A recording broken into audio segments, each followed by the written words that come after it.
Bug হান্টিং এর সময় error message দেখলে কখনোই সেটাকে ইগনোর করবে না, কারণ এখানেও লুকিয়ে থাকে সিস্টেমের অনেক সিক্রেট ইনফরমেশন। তো আজকের এই ভিডিওতে আমরা দেখব কিভাবে আমরা জাস্ট একটা সিম্পল ইরর থেকে কোনো ওয়েবসাইটের হিডেন ইনফরমেশন বার করতে পারি। তো চলো শুরু করা যাক। তো টেস্টের জন্য আমি এখানে পোর্টসুগার ওয়েব সিকিউরিটি একাডেমির যে information disclosure in error messages নামে যে ল্যাবটা রয়েছে সেই ল্যাবটাকে ইউজ করব। এই ল্যাবটার লিঙ্ক আমি ডিসক্রিপশনে দিয়ে রাখছি, তোমরা ওই লিঙ্কে ক্লিক করে ল্যাবটাকে ওপেন করতে পারবে। তো এবারে যদি আমরা ল্যাবটার ডিসক্রিপশনে দেখি, তো এখানে দেখবে লেখা রয়েছে this labs verbs error messages reveal that it is using a vulnerable version of A third party framework.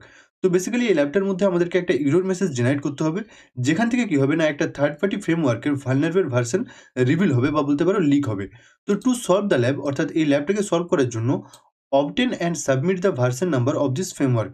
তো এই যে ফ্রেমওয়ার্কটা রয়েছে তার ভার্সন নাম্বারটা আমাদেরকে সাবমিট করতে হবে, মানে ফাইন্ড আউট করে সাবমিট করতে হবে। তো আমরা কি করব, সিম্পলি এখানে যে অ্যাক্সেস দ্য ল্যাব রয়েছে, অ্যাক্সেস দ্য ল্যাবে ক্লিক করব। তো এখানে দেখবে আমাদের ল্যাবটা ওপেন হয়ে গেছে। তো আমরা কি করব, সিম্পলি এবারে বার্ব স্যুট ওপেন করব। বার্ব স্যুট ওপেন করার পর আমরা সিম্পলি এখানে প্রক্সিতে গিয়ে যে এইচটিটিপি হিস্ট্রি রয়েছে, এইচটিটিপি হিস্ট্রিতে ক্লিক করব। দেন আমরা কি করব, সিম্পলি আমাদের ব্রাউজারের মধ্যে এখানে যে ফক্সি প্রক্সি রয়েছে সেখানে আমরা বার্ব স্যুট সিলেক্ট করে নেব। বার্ব স্যুট সিলেক্ট করার পর আমরা কি করব, স্ক্রল ডাউন করে যে কোনো একটা প্রোডাক্টের যে ভিউ ডিটেলস রয়েছে আমরা ভিউ ডিটেলসে ক্লিক করব। তো সাপোজ আমি এখানে যে your virtual journey starts here রয়েছে, তো এখানে এই ভিউ ডিটেলসে আমি ক্লিক করব। এই প্রোডাক্টের যে ভিউ ডিটেলস রয়েছে ধরো, ওটাতে আমি ক্লিক করলাম।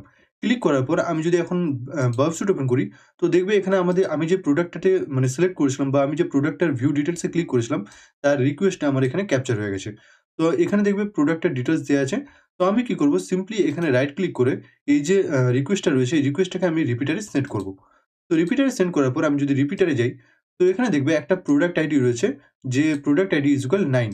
তো এবারে আমি যদি এই রিকোয়েস্টটাকে সিম্পলি এখানে সেন্ড করি, তো এখানে দেখবে রেসপন্সের মধ্যে 200 যেমন নরমাল রেসপন্স আসার কথা, ঠিক সেরকম নরমাল রেসপন্সই আসছে। বাট আমি যদি এটাকে চেঞ্জ করে অন্য নাম্বার যদি ট্রাই করি, সাপোজ আমি এখানে প্রোডাক্ট আইডি = 6 দিয়ে দিলাম। দিয়ে যদি রিকোয়েস্টটাকে সেন্ড করি, তাও দেখবে এখানে 200 ওকে আসছে। বাট কি হবে, মানে এরর তো জেনারেট হচ্ছে না, ঠিক আছে? নাম্বার চেঞ্জ করলে এরর জেনারেট হচ্ছে না। তো আমি কি করব, সিম্পলি এখানে একটা কোনো স্ট্রিং ভ্যালু দিয়ে দেখব। তো স্ট্রিং ভ্যালু বলতে কিরকম?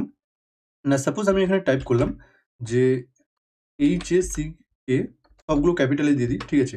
HACKED, hacked. ডবল কোটেশন দিয়ে হ্যাক টাইপ করে আবার ডবল কোটেশন এন্ড করলাম। দিয়ে আমি কি করব, না রিকোয়েস্টটাকে এবারে এখানে সেন্ড করব। তো রিকোয়েস্টটাকে সেন্ড করতেই এখানে দেখবে একটা এরর জেনারেট হয়ে গেছে।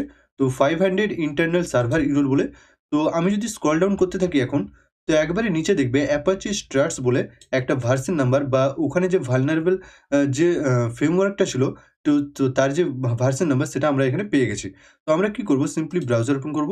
ব্রাউজার ওপেন করে এখানে যে সাবমিট সলিউশন রয়েছে এটাতে ক্লিক করব। ক্লিক করার পর আমরা এখান থেকে যে ভার্সন নাম্বারটা রয়েছে এটা কপি করে নেব। তো সিম্পলি কপি করে আমি কি করব, এখানে পেস্ট করে দেব। পেস্ট করে দিয়ে ওকেতে ক্লিক করব। ওকেতে ক্লিক করতেই দেখবে এখানে লেখা আসছে congratulation you solve the lab. অর্থাৎ কি করলাম, আমরা সাকসেসফুলি পোর্টসুগার ওয়েব সিকিউরিটি একাডেমির যে information disclosure in error message নামে ল্যাবটা ছিল সেই ল্যাবটাকে সলভ করে নিলাম। অথবা বলতে পারো সিম্পল একটা ইরর মেসেজ থেকে আমরা একটা ভালনারেবল থার্ড পার্টি ফ্রেমওয়ার্কের ভার্সন নাম্বার ফাইন্ড আউট করে নিলাম। তো এই ভিডিওটি যদি হেল্পফুল মনে হয় অবশ্যই একটা লাইক করে দেবে, চ্যানেলে নতুন হলে চ্যানেলটা সাবস্ক্রাইব করে দেবে। আর তোমাদের যদি কোনো কোয়েশ্চেন থেকে থাকে অবশ্যই কমেন্ট করে জানাবে। তো আজকের ভিডিওটা এই পর্যন্তই, বাকি দেখা হচ্ছে নেক্সট ভিডিওতে নতুন কোনো টপিক নিয়ে।